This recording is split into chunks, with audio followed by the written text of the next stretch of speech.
I believe it is the key to understanding Jesus' original message. I'm very sorry that the library is not in its proper situation. The Library of the Greek Patriarch has the only complete copy of an ancient handbook that was compiled when Jesus' family was still alive. The Didicay gives a direct insight into what the very earliest Christians thought and did.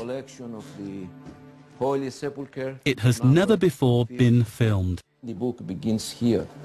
Although δύο ίσοι, μία της ζωής και μία του θανάτου, there are two ways, one of the life and one of the death. The Didicay, or teaching, contains a code of Christian ethics based on the original teachings of Jesus, and some instructions as to the proper forms of worship. Διαφορά πολύ μεταξύ των δύο οδών. There is a great difference between the two ways. But what makes it so dangerous for today's Christianity is what it leaves out. There is no mention of the virgin birth, no mention of the resurrection, and above all, no mention of Jesus as God.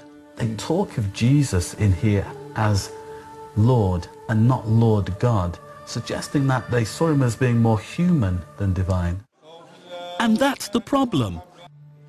The Didicay also contains a detailed description of a very early communion service. Unlike today, there is no suggestion that the bread and wine are the body and blood of Christ. In fact, Jesus is referred to not as God's Son, but his servant. And concerning the broken bread, we thank you, our Father, for the life and knowledge which you made known to us through Jesus, your servant. To you belongs the glory forever.